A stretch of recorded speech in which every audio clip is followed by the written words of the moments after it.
ರಷ್ಯಾದಲ್ಲಿ ಈ ಸಿಚುವೇಶನ್ ಬರಕ್ ಕಾರಣ ಬಂದು ವಾರ್.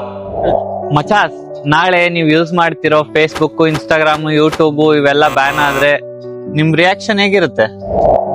ಸರಿಯಪ್ಪ, ಇಂಟರ್ನೆಟ್ ಇಲ್ಲ ಅಂತ ಅಂದ್ರೆ ಯೋಚನೆ ಮಾಡಕ್ಕೆ ಭಯ ಆಗ್ತಾ ಇದಲ್ವಾ? ರಷ್ಯಾದಲ್ಲಿ ಜನ ಹೀಗೆ ಜೀವನ ಮಾಡ್ತಿದಾರೆ ಗುರು.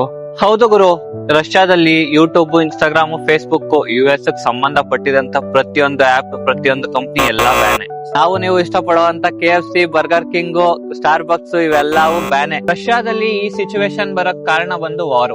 ಉಕ್ರೈನ್ ಮತ್ತೆ ರಷ್ಯಾ ಮಧ್ಯೆ ವಾರ್ ನಡೀತಿದ್ದು ಅವರು ಗ್ಲಾಸಸ್ ಬರಬಾರ್ದು ಕಂಪ್ನಿಗಳಿಗೆ ಅಂತ ಬಿಟ್ಟೋಗಿದಾವೆ ಇಲ್ಲಿಂದ. ಆಪ್ಸ್ ಬಗ್ಗೆ ಹೇಳೋದಾದ್ರೆ ರಷ್ಯನ್ ಗವರ್ಮೆಂಟ್ ಹತ್ರ ಈ ಆಪ್ಸ್ ಕಂಟ್ರೋಲ್ ಎಲ್ಲ ಇರಲ್ಲ. ಸೊ ಆಪ್ ಮೇಲೆ ಕಂಟ್ರೋಲ್ ಇಲ್ಲ ಅಂತ ಅಂದ್ರೆ ಆಂಟಿ ರಷ್ಯನ್ ಕಂಟೆಂಟ್ ಸ್ಪ್ರೆಡ್ ಆಗೋ ಚಾನ್ಸಸ್ ಇರುತ್ತೆ ವಾರ್ ಟೈಮ್ ಅಲ್ಲಿ. ಸೊ ಅದಕ್ಕೋಸ್ಕರ ಇವರೇ ಬ್ಯಾನ್ ಮಾಡಿದ್ದಾರೆ ಆಪ್ಸ್ ನೆಲ್ಲ. ವಾರ್ ನಡೀತಿರೋದ್ರಿಂದ ಇಂಟರ್ನೆಟ್ ಸ್ಲೋ ಆಗಿದೆ ಅಂತ ಅಂದ್ರೆ ಇಲ್ಲಿನ ಲೋಕಲ್ ಆಪ್ಸ್ ಅಲ್ಲಿ ಮೆಸೇಜ್ ಮಾಡಬಹುದಷ್ಟೇ.